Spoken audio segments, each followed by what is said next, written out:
మన ఇండ్లల్లా ఏ అమ్మా నాయనలైనా నా కొడుకు మంచోడు కాదు, నా బిడ్డ మంచిది కాదని చెప్పుకుంటారా? చెప్పుకోరు కదా. తప్పు చేసినా ఏం చేసినా నా కొడుకు బంగారం అని చెప్పుకుంటారు. అప్పుడు పొలగాన్లకు జరంత బుద్ధి వచ్చి సక్కడితోవ పడతారు. సేమ్ ఈసొంటి కథనే మన రాష్ట్రంలో కూడా అవుతున్నది. జర అదేందో చూడుండ్రి. మొఖం చక్కగా లేక అద్దం బల కొట్టుకున్నట్టే ఉన్నది. పోండ్రి రేవంతన్ సారు కథ. సారు ఎప్పుడు అసొంటియే చేస్తాడు. ఇప్పుడు ఏం చేసిండని పరిశాన్ కాకుండ్రి. ఏమన్నాడో చూడుండ్రి.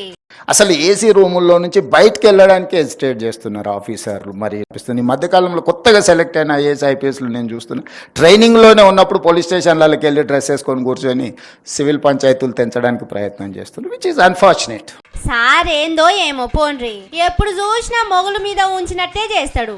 ఆఫీసర్లు చక్కగా పని చేస్తలేరంటే ఎవల జిమ్మదారి చెప్పుండ్రి. వాళ్ళతోని పని చేయించాల్సిన ముఖ్యమంత్రి కుర్చీలో కూర్చొని ఇసొంటి మాటలు మాట్లాడతారా? మీరు ముఖ్యమంత్రి, హోంశాఖ మంత్రి అని మర్చిపోయినా ఏంది? ఏసీ రూములో కూర్చున్న వాళ్ళను ఊర్ల పొంటి దోనాల్సిన వాళ్ళు మీరే. దందాలు చేసేటోళ్లను దొరకబట్టి లోపటేయాల్సిన వాళ్ళు కూడా మీరేనాయే. మీరే జూబ్లీ హిల్స్ ప్యాలెస్ లకి వెళ్ళి బయటికి వెళ్తలేరాయే. సెక్రటేరియట్ మోకం చూస్తలేరాయే. ప్రజా దర్బారు రోజొచ్చి కూసుంటానని మొదలుపెట్టినాడు పోతే మళ్ళీ అటు మోకాన్నే చూసింది లేదాయే. అసొంటప్పుడు మీ కిందున్న ఆఫీసర్లు ఎట్లుంటారు సారు? మా ముఖ్యమంత్రి సారే ఇంట్లోకెళ్ళి పాలన చేస్తున్నాడు. మేం ఏసీలో కూర్చొని పని చేస్తే తప్పేందని వాళ్ళు అనుకుంటున్నట్టున్నారు. పోలీసు వాళ్ళతోని మీరేం చేయిస్తున్నారో రాష్ట్రం అంతటా ఎరికేనాయే. ప్రతిపక్ష పోల కాంచెల్లి పబ్లిక్ దాకా అందరి మీద కేసులేనాయే.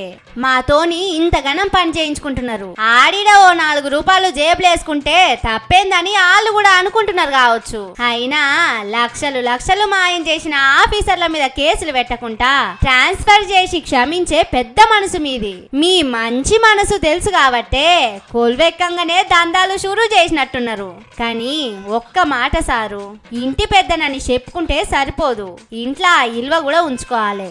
ఇంట్లో ఇల్వ కూడా కాపాడాలి. గాలి ముచ్చట్లు చెప్పి నోటికొచ్చిన బూతులు మాట్లాడితే ఇంట్లో పిల్లలు కూడా అదే పని చేస్తారు. రాష్ట్రం కూడా అంతే సారు. మనం మంచిగుంటే కిందున్న ఆఫీసర్లు మంచిగుంటారు. సర్కారును చక్కగా నడిపిస్తారని పబ్లిక్ అంటున్నారు.